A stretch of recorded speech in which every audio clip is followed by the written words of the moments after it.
Hello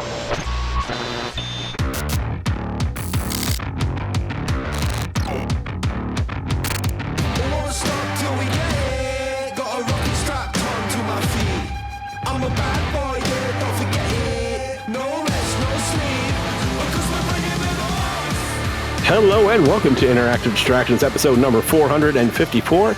My name is Chris Fricchio, and I am here with Glenn Burgess. Yo, what up? Jason A. Striker. Hey, how's it going? And Geoff Chorney. What up, everyone? And it is the show after Game of the Year, so welcome back. A shorter one. So we're going to do the Game of the Year again. We gave you 2.5 hours last time. I don't know if it's going to be that long this time. We're going to do some distractions. 2 minutes after we recorded that, I wanted to rearrange my list. I was like, son of a bitch. Don't worry. After you finish Baldur's Gate, you're going to want to come back and rearrange it again. Yeah, probably. Yeah, he's going to take it off. Just take it off. Fuck that game. But we're going to do some distractions, and then Geoff has a little surprise for us. I'm not sure what we're doing, but I guess we'll find out after later on in the show. Not a stripogram. But real quick with you guys, what's new? Anything new going on with everybody? Oh. Not really. Like, do you guys do anything for New Year's? I didn't do jack shit. No, we did the countdown and everything.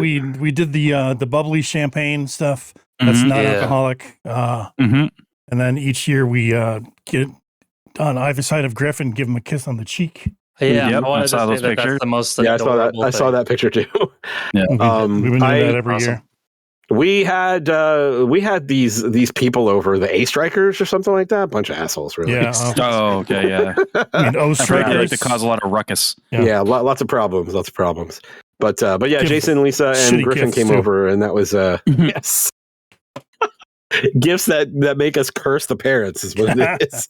I will say that Jason, I am really sorry that Flash was just all up in Griff's business, man. I know That's that was good. but he's fine with it. Yeah, it just kind of startled him. So yeah. Flash, my Golden is very lovey, and he saw a new person and was like, "I want to love on new person," and Griff did not take it very well.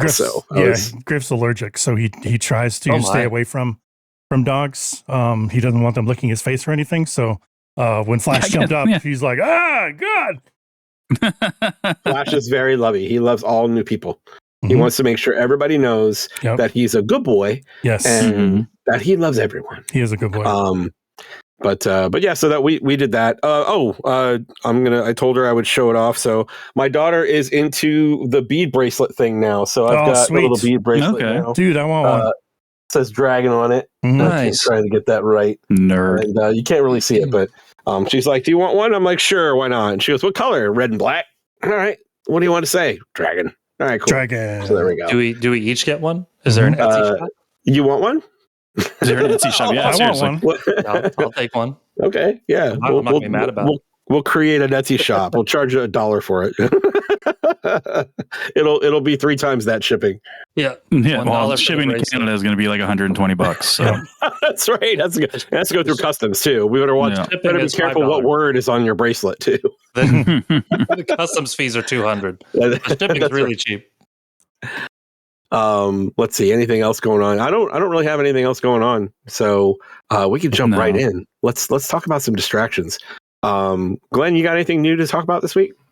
No, honestly. I've just listened to our Game of the Year show and then started thinking about my next backlog of events that I need to start filling out based on the games that you guys put on there that I have not hit yet.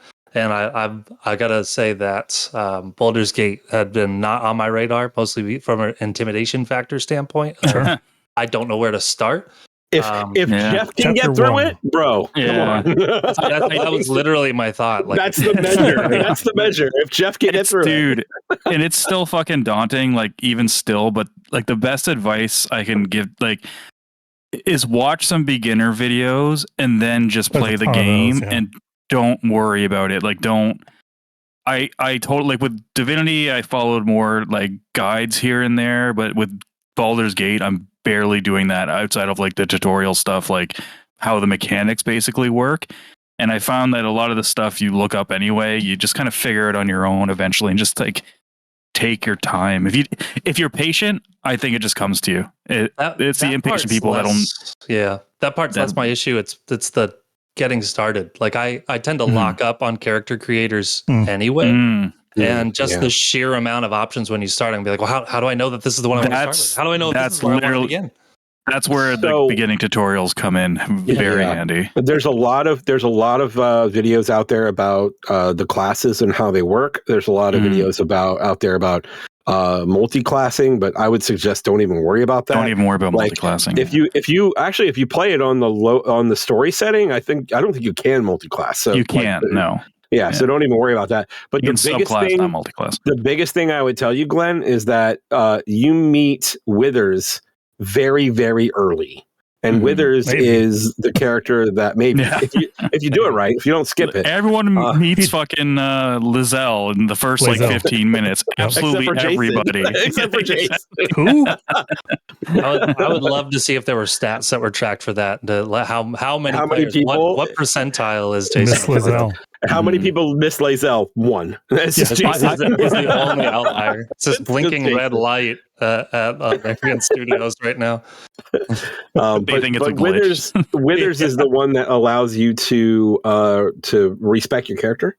So you can change classes at any time, and you can change any of the classes of any of your NPCs as well. You got to pay for it, but you can pickpock it later. But you can steal it back. You literally can just pickpocket him, and he does not care. You just take his money. Yeah, that is one. I am following guides for the build of the party members, just because I'm like, what class should I use these guys as? I'm like, okay, cool. I'm just, whenever I level up, I'm like, what should I take here? Sure, I'm just gonna do that. I didn't change any classes of any characters. The only thing I changed is Shadowheart from is it trickery? To Tempest. Yeah, like that's what I did after you said that. Useless. Yeah. Once I changed her to Tempest, way better. Better. Tempest is great. Yeah. Like Call Lightning, you will use that until the end. It's one of the only spells I fucking use. You will use it until the end of the game. I use Spirit Guardians like nonstop. That too. Spirit Guardians and I just don't like how they both take concentration, so I can't. Yeah, but it's fun. What gets fun is casting Spirit Guardians and then just realizing that dashing as your action is perfectly feasible if you're it's viable. Especially if you're facing undead.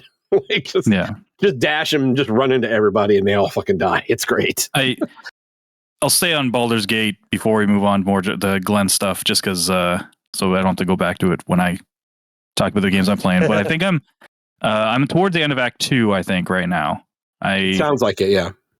From what you were telling me earlier. Yeah, and I'm not sure how much stuff there is or whatever, but I just know I'm in the Temple of Shar and I've done the trials and I got a cool spear and armor. So I'm doing whatever you do after that, which is okay. So you're getting close some area. You're getting close to the Night Song. Do you remember the conversations about the Night Song? You're getting close to that, and that entire sequence. Really fucking cool. Make sure you have Shadowheart in your party, please. Yes. I do. Yeah, I've had her the entire time. I've had her pretty much from the beginning. Yeah, she's a staple. Like once you switch her to Tempest, she's a staple. But it's good. Anyway, that was Baldur's Gate. Glenn, what else you got? It's on my radar now, so I'm going to look into starting that one this first quarter of 2024. But other than that, I haven't had a chance to pick anything new up since we've last been together. So, well, what are you playing that's old then? Anything? Nothing. Oh, okay. Yeah, I've been gameless this week so far. Welcome to our video game podcast where we don't talk about video games. We talk about what we would like to be doing. That's right. Well, this is what we'd like to be playing. Geoff, how about you? What's new? Pardon me. Besides choking. Yes. I did start Avatar. I got that for Christmas, so I started that. I did get lots of achievements on that.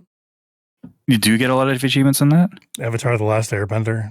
It was a joke. Oh, it was a joke. I forgot about that. That was the easy 1000 one, wasn't it? Yep. That was like super, super easy. I remember that. Wrong Avatar. I know. I thought you were serious for a second. I was like, is there? I don't know. Yeah, that's oh, sorry. It's okay so far. It's a Ubisoft game so far. It's go to these points, clear them out. Next mission. They did something different. Like Far Cry, Assassin's Creed, like that type of setup.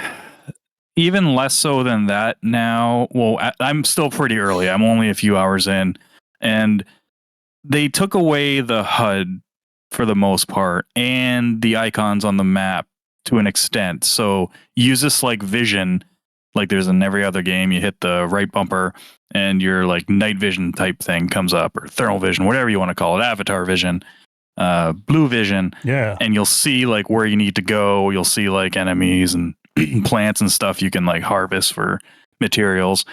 And that's how you get around.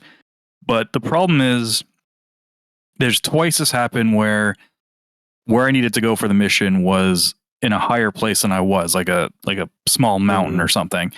And when you take away the ability to, I guess, track where you need to go, like a breadcrumb trail, and like how those games kind of do it, but don't give you the tools to climb anything you want to, it doesn't work well, and it becomes frustrating because you can't find where the fuck you need to go, especially when you need to go up and you can't climb everything.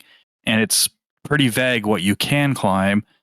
And yeah, 2 times I was searching for like 20 minutes, gave up. Then I went back 20 minutes. I finally looked up one. I'm like, how the hell, like, is something wrong?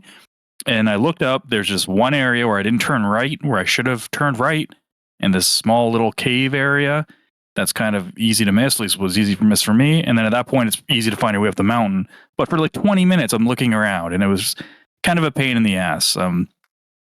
So it doesn't have that freedom like Breath of the Wild or like even Elden Ring to some extent, where it's like you can get to places pretty easily with no HUD, no like breadcrumb trail in those games. But in this, so far, it's kind of been a pain. A couple people have told me once you get your dragon thingy, I am so terrible with Avatar lore. What are those things? I don't know if they're dragons or what. Know. Flying lizard things. I like rode I one guess at Disney. I still don't know what they're called.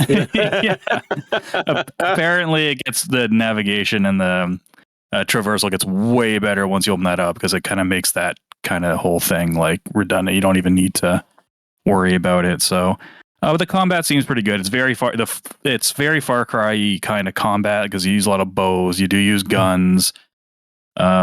And holy shit, this game is gorgeous. Like it looks expensive. Like it looks very expensive. Like production value. Okay. Yeah, it looks like the movies. Like they put a lot of money into graphics, and it shows, and also probably costly on the systems too. It seems to run pretty well. Again, I'm not so far, so I hasn't really pushed it or anything. But if you want to show off a game and be like, what games look like now, it's like, oh fuck. The weather effects and everything just look unbelievable. But I can't really comment too much other than that. It seems pretty straightforward.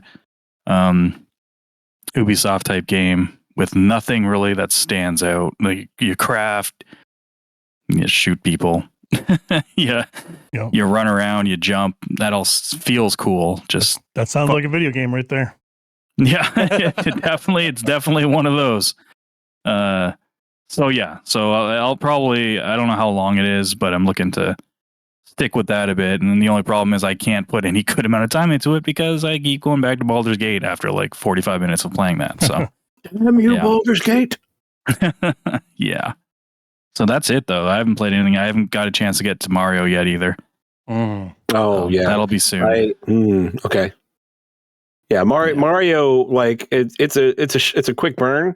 But I have a feeling once you start it, you're gonna blitz through. Like just like what Jason said in the Game of the Year show. Like it's kind of addicting. Like you're like one more level. It's got that feeling. So. Yeah. The only reason I was gonna start it today or yesterday, and the reason I didn't is because I still have Avatar and Baldur's Gate going, and I don't want to get too caught up in a huge backlog. So I like to finish something before starting something else. At least I only have like 2, maybe 3, depending on what the third game is going. But I think I'm just gonna. I might maybe drop Avatar until after I see the new movie, because I think if I see the new movie, it might give me that like that oomph, that more, like because I'm kind of that person. Like if I watch a cool movie or play a game, I get kind of immersed in that whole like the minutia of everything about that franchise, and so that might help. So I might just go right to Mario, because if it's a quick burn, then why not? I think I got through it in like 7-8 hours. I didn't do all the stages though. I did basically the ones that I could easily find. Mm-hmm. And that's not a straight path either. If you go straight path, you can finish it in like, I don't know, what would you say, Jason, like 3-4 hours? Oh, like man. if you straight path it? I don't know. Yeah, because you have to unlock certain areas. And it takes a certain amount of stars on each stage or whatever, or seeds. So I don't remember. But there's a lot of stages that are like off of the beaten path that Mario's trying to get through. So yeah, I want to say it was like 15 to 17 hours for me, but the main story is 9.5 hours according to How Long to Beat. There we go. For Mario Wonder, yeah.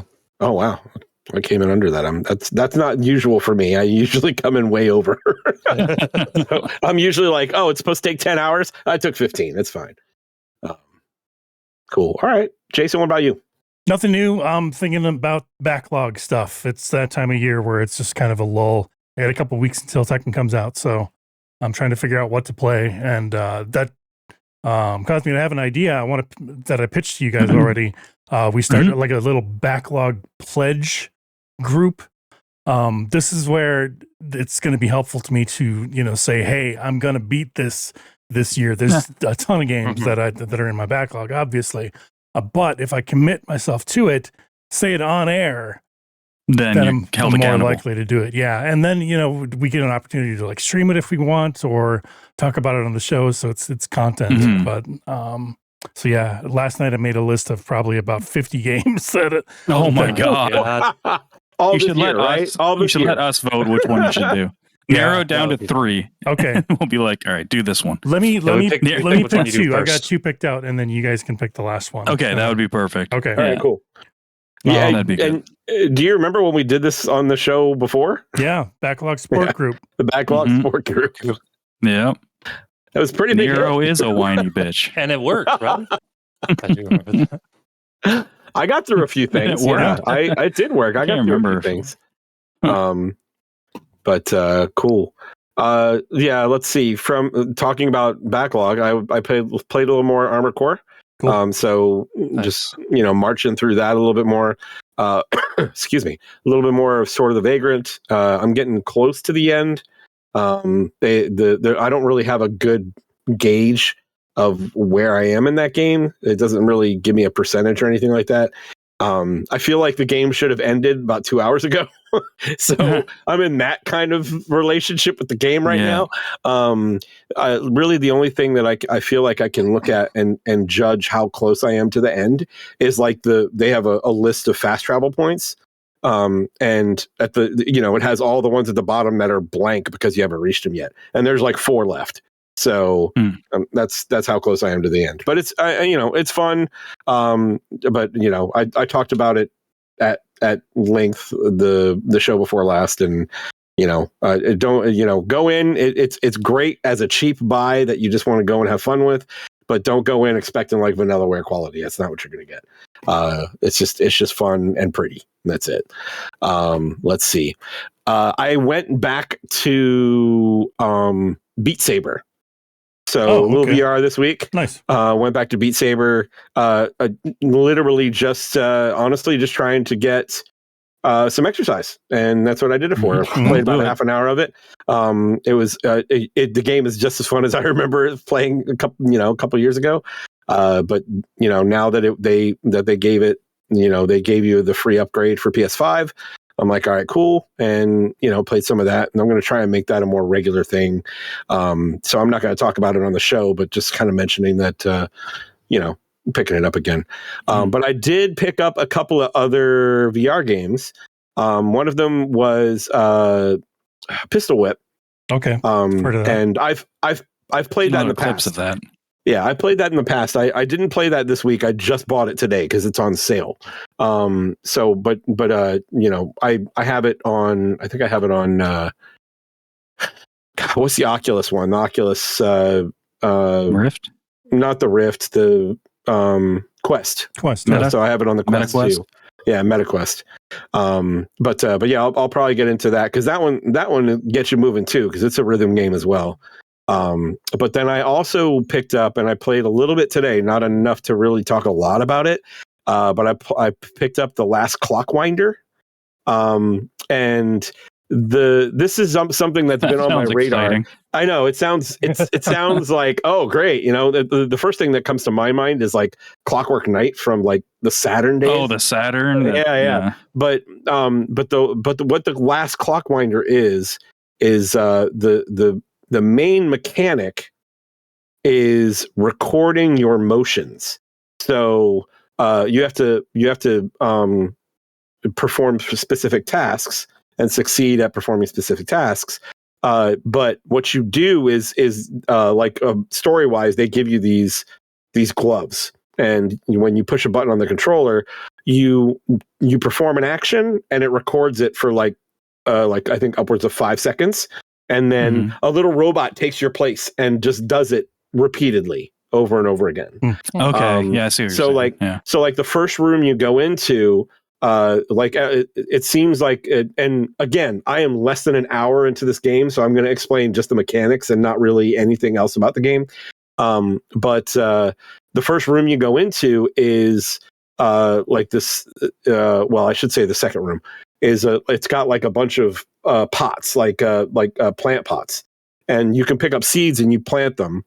And the fruit that it blooms, that's almost like your currency. That's how you it uses that to let you go to different areas in the tower, let you open doors and things like that. So the first thing that you're doing is planting these seeds, and then you're creating the robots to kind of collect the fruit and put it into a basket of some sort. And I was just like kind of looking at how to like what you could do in it. And the obvious thing is there's a couple that are right next to the receptacle, and you just grab it and you put it in the receptacle, and the robot just does that over and over. And by the time the robot puts one in, there's a new fruit for him to go back and grab, right? And then when I went to the next room, I found like 4 more seeds. And they give you a little seed bag, and you can put the seeds in the bag, and you go back to the main room, and you plant them all. And I basically went to the 2 pots that are the furthest on, like away from the receptacle. And I had one dude, and I had I recorded the motion, and I had him reach out both directions, grab a fruit with both hands, and then toss both of them towards the receptacle. And the distance was a little, like it was too far that I wasn't going to sit there and do it a million times to try and get both of them to land in the basket, right? So what I did is I just created another robot right before it, and he just waits for those to come to him. He catches them, turns around, and drops them in the receptacle. So you can have multiple robots? Yes, and it's like a multi-level marketing scheme. Yeah. Essential oils for you. But yeah, right now I think I've got and again the fruit is like the currency, right? So I've got 1, 2, 3, 4, 5, 6 bots, right? And they're collecting fruit from 2, 4, 6, 7 trees, 7 of the plants.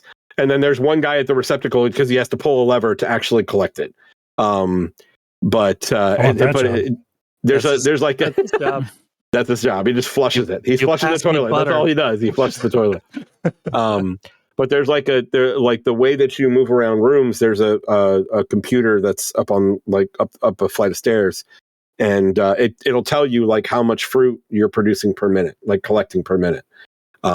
So again, not really far. Just kind of explaining the mechanics. But yeah, it's pretty interesting how you can you can kind of create your own machine with these robots. And it's pretty cool stuff. But one of the things I thought was interesting is when the way you move to different rooms is you don't actually move to different rooms. It moves the rooms to you. Oh, that's cool. So the computer that you go and you can see like how much you're producing there, you can also put cards in it. You find different cards. And when you put a card in it, it gives you a different room. and there's like a lever that you pull on the side to go to the room, and then you pull a lever down, and then the entire room sinks into the floor, and then you hear some rumbling and stuff like that, and then a new room pops up in the tower. Neat. So just neat little game. As I said, it was on sale.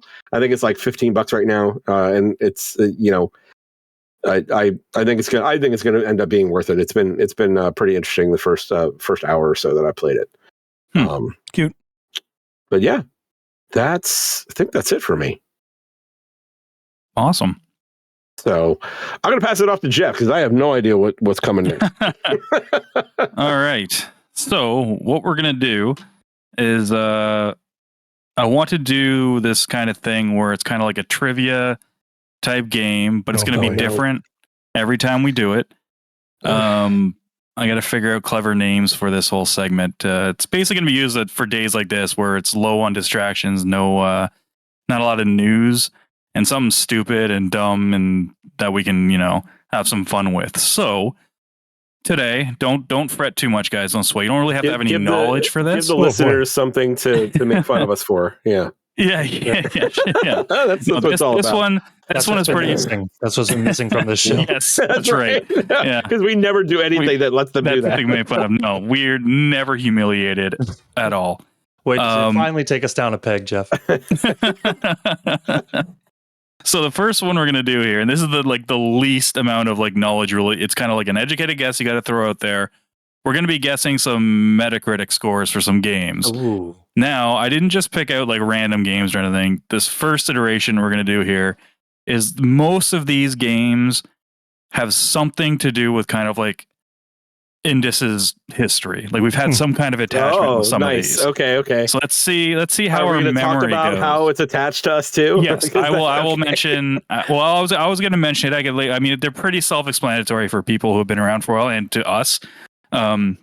So let's go. So what we're going to do is we got new folks. We do. No, that's what I'm saying. I'll explain them. I was going to say you guys have to guess, but I was it's pretty straightforward for you guys. But yes, I will definitely make sure to connect the dots here. So what we'll do is each of you will get a guess. Whoever's closest without going over wins. Are you do points, Geoff? I am. So towards the end of the year, there's going to be a prize for the winner, and there's going to be some kind of humiliation or something for the loser. It won't be anything big, just something really dumb. But like I said, these games aren't going to be the same every single time we do this. If it's once a month, once every whatever, it's going to be different. And I have a couple ideas. So this is just the first one. All right. What's the name of this segment? Have you come? I don't know. That's something I got to figure out. I didn't put two. Yeah, I was going to be Geoff's stupid trivia chess, but I'm no, trivia chess is used to. You don't know Geoff. You don't know. I mean, oh man. All right. So the first game. Now we had the developer on for this way back in the day. Shane Bettenhausen came on the show to basically pimp a game that he was bringing over. His company was bringing over from Japan, and that game was called El Shaddai. Okay. It was a character action game. It's one of two. El Shaddai, and the other one was the King of Fighters. King of Fighters 12, was it? Oh, well, he was on for King of Fighters, and then there was also Nostalgia. Do you remember Nostalgia? I don't. It was a DS. I don't remember RPG. That game. Yeah. Well, this one is El Shaddai, so it's a character action game. I think we all bought it. I think we all played it. So I'm going to give each of you guys a shot. What was the Metacritic for El Shaddai? We'll start with Jason. Let's go from my left. I didn't like that game, and I don't think it was critically very well received. So I think I'm going to give it a 76. 76 from Jason. Yes. Okay. That's higher than I was going to say, actually. And also, this is honor system. Don't be looking this shit up. Yeah. Do you remember this game, Glenn? I remember it. I do remember it. The thing that I remember about it is that it was a polarizing title. I feel like there were some people that were really interested, and then there were some folks that were had a very this looks awful. It had a very, very unique art style to it, and I personally really liked the art style of it. Right. The game itself I enjoyed, but it certainly wasn't like a top echelon character action game. I'm gonna say 68. All right. We're gonna be right around the same area because I was gonna say 72. 72. All right. Well, Jason gets the point for this one. Oh wow. Okay. He was only 2 off. It actually was 78. Wow. Oh, wow. Okay. Yep. He was only 2 below it. I'm glad because the game, I enjoyed that game. I did beat it. I didn't beat it because none of us were outlandishly off in our prediction. All right. The second game was well liked, especially by one of the co-hosts of Indus back in the day, and was talked about quite a bit. Week after week after week. It is not Destiny yet. Don't worry, it's not Destiny. I know where you're going with this. Well, I think you think you know because it came down to 2 games I had to pick for this one. And I picked one. I only picked the one that I actually played as well, just for the hell of it. Oh, okay. Then I don't know where it's going. Okay, the game's Valkyria Chronicles. Okay. Yeah, that's fair. So that was like the strategy. I thought you were going to say White Knight Chronicles. Yeah, that was my dude. That was the first one I was going to do, and I was like, maybe that'll be for the second time we do this. All right, it's a chronicle for sure. Valkyria, yeah, it's a different chronicle. Yeah. So should we do it, Jason? Whoever got the closest goes first, or should they go last? the second time? No, I think first. Okay, Jason. What's your guess, bud? Valkyria, I think did pretty well. So 85. Oh, 85. Okay. Glenn. I think that's over. Shit. I'm gonna Price Is Right you because I was gonna guess that. Well, we'll say 86. I think it might have been higher. 88. Oh, and you're going with 80. Oh, you guys are right next to each other, but one of you guys got it bang on, which means you actually get 2 points. I can't remember if I said that or not, just in case it was okay. But the answer was 86, so Glenn got that. Yeah. Nice. Ah, crap! That means I gotta go first. And as predicted, I'm losing right out of the gate. Can't wait to see what that punishment is. The next game brought out a debate that lasted for years. It would be brought up here and there, especially from one of the listeners. But it came down to whether this game was a superhero game. Which it absolutely is not. It absolutely is. That game is Crackdown. The first Crackdown. The first Crackdown. The game that was famously, sold based on the fact it came with the Halo 3 beta. So, Glenn. Open world superhero game. It's a game full of superheroes with superpowers. Like you remember, Geoff, Jason lost just because you called it that. He might get this. Who knows? Like, I have no idea. Let's say 79. Okay, Chris. 83. Chris nailed it right on the head. Really? 83. Yeah. What? Yeah. I didn't even get to guess. Shit. Oh, shit. Sorry. No, 83. Jason, what do you... No, I was going to go the same number. Is there a 75 or whatever? So okay. Yeah, the first one was very well received. It's the second and the third that hit the shitter. So, do we have to have guesses stuff? Can we share a same guess, or I feel like we've all assumed we should. You can't if you. No, you can't share the same guess. I guess right. No. Yeah. Thanks for being honest there, Jason. And sorry for not going to you. I was just thought you got the one right again. My bad. The next game was a big disappointment. So much so that we named one of our Game of the Year awards after this game. Oh. In fact, it was any game of the year that we thought that we were really looking forward to that ended up just not being good or living up to our standards. We called it the Lair game. The Lair Award. Yes. That became a thing for quite a while. Man. So, God, Chris, how low was what did Lair get? 62. Holy 62. You think Jason. 78. 78. Mm-hmm. Lair. Do you remember Lair? I'm sorry. Do you remember this game? I'm going to say 56. Oof. Oofa doofa. Okay. Glenn takes this one. Nice. He did go over by 3, but Oh my God. we By 3. Yeah, we do have to give points. It was 53. Wow. Oh That game was garbage. That game. All right, then. Well, I should say it was garbage out of the gate. And then after they actually put regular controls in there, it was less better garbage. smelling garbage. Yeah. Once it was D-weed. It was more recycling than it was garbage after that. So. Yes, yeah. Recycling that was sitting out for a bit that someone might have put some fruit in there by accident, like that type of that kind of thing. And they didn't separate. That's right. They didn't rinse their yogurt cups. No. The next game was our game of the year, and what a lot of people think was a relatively underwhelming year for games. We all liked it, and I think it all got our game of the year. I think it might have been Universal by default. But the game Shadow of Mordor, Lord of the Rings. Ooh, that was a great game.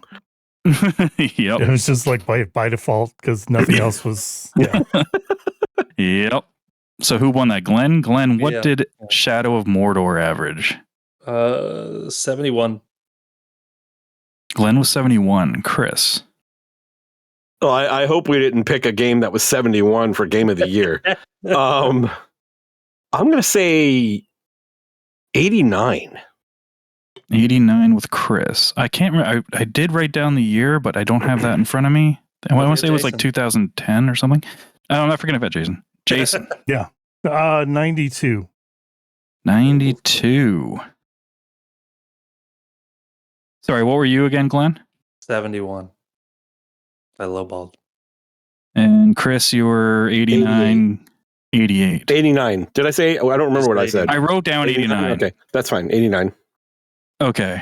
I am going to throw this out to you guys because now that we're doing this, should we do the not go over rule or whoever's closest? Just closest. Whoever's closest. It's not price is right. Then if that's the case, then then Chris is the winner as it got 84. I mean, Price is Right rules probably makes the most sense. If they go over, then. Oh, yeah, sure. Yeah, that would, yeah.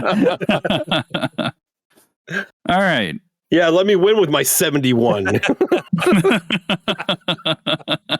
was going to say, like, that's pretty far off. So maybe it is pretty far off. Yeah.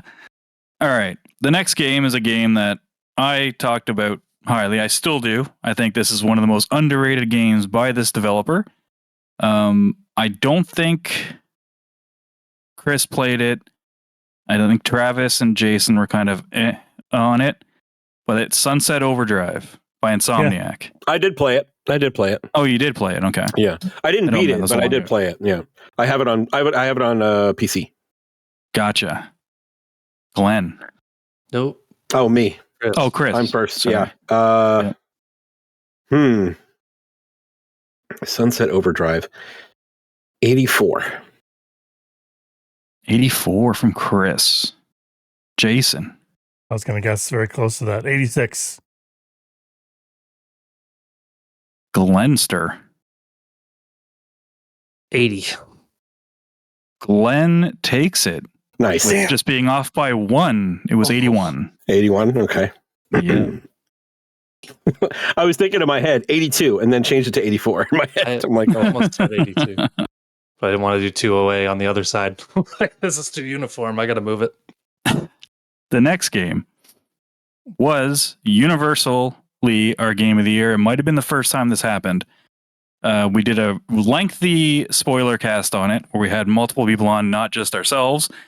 And it's where we found out Travis was a space racist. Yeah. And that game is Mass Effect 2. Spacist. He's a spacist. Glenn, shit. What did Mass Effect 2 average? Oh, man. I'm going to give it a 90. Glenn says 90. Chris. 95. 95. And Jason's mad because he was going to say that. 93. Ooh, Jason, if you just went one higher, it was 96. Damn it. Oh. So Chris takes that one. That one, you guys are all right around that, just dancing around it. Oh. All right, the next game. That was a fantastic fucking game. It was a great game. Oh, hell yeah, dude. Any gamer has game to in play the star that. system. And we had Mark Muir on the show, too. We did, yeah. And he said He our was podcast fun. was his favorite podcast in the Citadel. Yeah, But I'm sure he that's right. didn't tell anybody else that. Yeah, he never said that to any other podcast ever. No. It seems unlikely. Oh, yeah. The next game was the first game that Chris, Jason, and I played online together. And this was the Halo killer that Sony pulled from Ubisoft. Oh, my God. Yeah, where we had more fun shooting each other in the face than playing the actual game. A lot more fun. I mean, to be perfectly clear, we probably played the game for about 2 hours. Yeah. More than half of that was shooting each other. Us shooting. It was mostly shooting Jason in the face. Like, it was just like, Point blank sniper right in the face. Just to fill the time. Yeah. Yeah, because it took a while for that to get like not funny, so it was good. This Metacritic is brought to you by Korn with the song "Haze." They did a song for that. If you guys remember, I did not remember that. What was Haze's Metacritic, Chris? Oh fuck! Oh god, that game was awful. 53. He goes with 53. It was fucking awful. What was the name on it again? Haze. Haze. I remember the cover. I just remember this stupid little yellow mask. The yellow mask with like one eye shattered out. And yeah. Jason. 43. Wow. Ooh. 43. And Glenn. I'm gonna say 47. Pardon me. Chris takes this. Oh my God, Hayes does want to kill me. Put the vape down, buddy. Put the Chris takes this one with the 53 as it was 55. Oof. Okay. So close again. That was a Chris, who was like down early, now with a pretty commanding lead. Nice. We have 2 more to go, guys. That's it. This next game we love so much, and we played a shit ton of it weekly, that we even made a night of the week after this game, that we definitely showed up more than a few times. Was it on Wednesdays, Geoff? Yeah, it might have been on Wednesdays. Warhawk Wednesdays to be exact. We even had a commercial for that. Do you remember? This is fucking amazing. For I do remember. Yep, I do remember that. Chris, what did Warhawk average on the Metacritic? 78. Jason. 75. Glenn. Sorry, Chris, 79. That's the disadvantage of going first. And there you go. Glenn takes that one with the 79. Warhawk averaged an 84. Oh, cool. Wow. Okay. Yep. Second one did not do as well. No. All right. And the last Warhawk game, Wednesdays. our very first show had the demo for this game, and we talked about it on PlayStation 3. It was shortly after Jason, I believe, got his PS3, as well as myself, actually, I think. And 2007. 2007. The Uncharted demo came out, I think, in October or something like that. I had to get married just to play that demo. God That's damn. right. And he decided to keep her, too. That's awesome. Uncharted, the first one. The first one. What did it get, Glenn? You know, I gotta briefly say my favorite memories of playing this game was Extra Life at like 3 o'clock in the morning online in like their little construction room to just like test whatever, and just jumping to our deaths for about an hour. We did that for so long. Cut off. Just like, I remember that. Yeah. So that influences my thoughts on it and is probably not reflective of the Metacritic score. Well, I think that was Uncharted 2. That wasn't co-op. You're right. Yeah, Uncharted 1 was just single player. You're right. Uncharted 1. 82? 82. Chris. 94. Oof. 94. You got some wiggle room, possibly, Jason? What are you going to go with? Oh. Got 100. Glenn takes this one as well. Oh, wow. It was an 88. Oh. Just barely squeaked out of Chris. Well, I'll give it to Glenn because he didn't go over. How about that? There we go. Well, was it the same? It's the same amount either way. Yeah, I think that's what we'll do then. The tie, if it's a tie, it goes to the person that didn't go over. It goes to the person who didn't go over. Yeah. Sounds good. All right. That is the Which first sounds edition weird. down. If it's a tie, it goes to the person who thought the game was worse than what it actually was. But I think that makes sense. For this podcast, it absolutely fucking does. It's keeping with the spirit of the game. That's right. That's right. So we have Jason, who was in third. Glenn was in second with 1, 2, 3, 4. Oh, wait a second. Hold on. I forgot about the 2-point rule. 2-point rule. Oh, yeah. Yeah. How many 2-pointers did we have? So there was two Glenn altogether. had a 2-pointer, and then I had a 2-pointer, right? Yeah. So Chris had 2, 3, 4, 5 points, and Glenn had 2, 3, 4, 5, 6, beating you out by 1, Chris. Whoa. Glenn takes the first gold medal Thank you. of the year. Congratulations, Glenn. I'd like to thank my manager, my mom and dad. I couldn't have done this without them. They've been preparing me for guesstimating averages my life. Thank you. But yeah, hopefully you guys enjoyed that, both you guys as well as the people listening. And if you do, then we'll throw these out there every once in a while when we don't have much to talk about because of the time of year. Geoff, I'll say this. I love the fact that you're integrating it with like some of the moments that we've had on the show. So I'm all about it. I love it. A nostalgia trip. It was pretty fun. Absolutely. Awesome. Glad to hear it. Good stuff. That's it. No news this anything week. else? Yeah, no news or anything this week. Anything else we want to chat about before we wrap this up? I think we're good. That's a show, gentlemen. Yeah. Thank you all for listening. Hope you enjoyed the show. If you did, please tell a few friends about us. Please like, subscribe, and leave a comment. All those things help us a lot. Come by our Patreon, and if you want to help us out, also check out our Linktree at interactivedistractions.com, and definitely come over to the Discord and interact with us. We'd love to talk to you about games.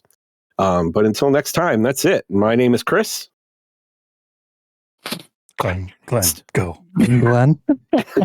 I'm Jason. And I'm Geoff. Player Games, and we'll talk to you next week. We go in order. We go in left to right on the screen. I got it.